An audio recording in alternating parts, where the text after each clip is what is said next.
Sabe?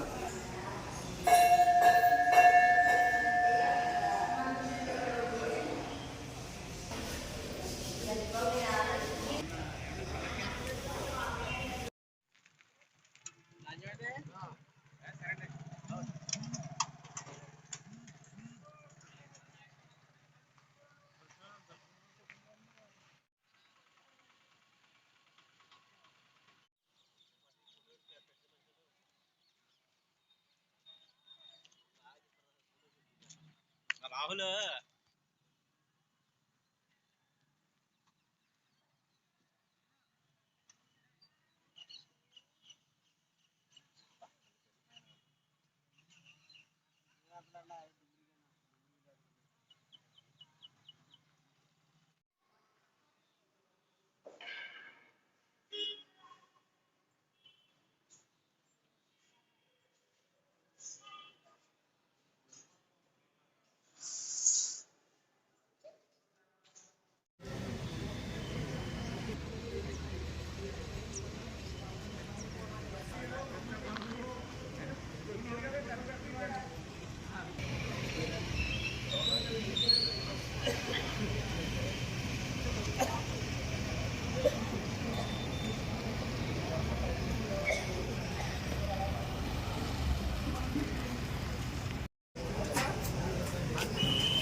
చెప్పండి. ఈ సంవత్సరం 2025ని కూటమి ప్రభుత్వం వచ్చిన తర్వాత ఈ అమ్మవారి ఆక్రమణ దినోత్సవాన్ని స్టేట్ యూనివర్సిటీగా అనౌన్స్ చేశారండి. అనౌన్స్ చేసిన తర్వాత తొలిసారిగా అమ్మవారికి స్వామివారికి అమ్మవారికి పట్టు వస్త్రం సమర్పిస్తున్నారు.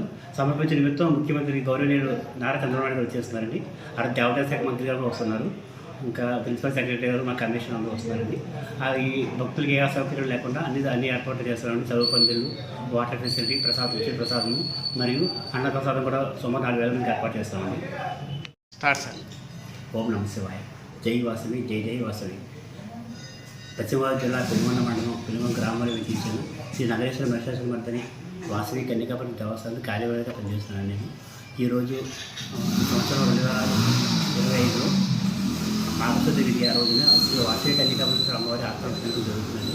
కూటమి ప్రభుత్వం వచ్చిన తర్వాత వాసవి అమ్మవారి ఆక్రమణ దినోత్సవాన్ని స్టేట్ యూనివర్సిటీగా అనౌన్స్ చేశారు. దాంట్లో భాగంగా ఈరోజు 31వ తారీఖు కార్యక్రమానికి ఆంధ్రప్రదేశ్ ముఖ్యమంత్రి వర్యులు శ్రీ నారా చంద్రబాబు నాయుడు గారు వస్తున్నారండి. ఆ భక్తులకి ఏ విధమైన అసౌకర్యాలు లేకుండా అన్ని ఏర్పాటు చేస్తున్నాం. ఆ కార్యక్రమంలో 102 హోమాలు ఉంటాయి. 102 హోమాల్లో కూడా వాసవి దీక్షాపరులు వివిధ రాష్ట్రాల నుంచి వస్తారండి. వచ్చి ఇక్కడ మాలా విరమణకి చేస్తారు. వాళ్ళకి 102 హోమాలు ఏర్పాటు చేస్తున్నాం. తర్వాత భక్తులకి అసౌకర్యం లేకుండా అన్ని ఏర్పాట్లు చేస్తున్నామండి. ఇప్పుడు ఉచిత ప్రసాదం సుమారు 4,000 మందికి అన్నదానం ఏర్పాటు చేస్తున్నాం.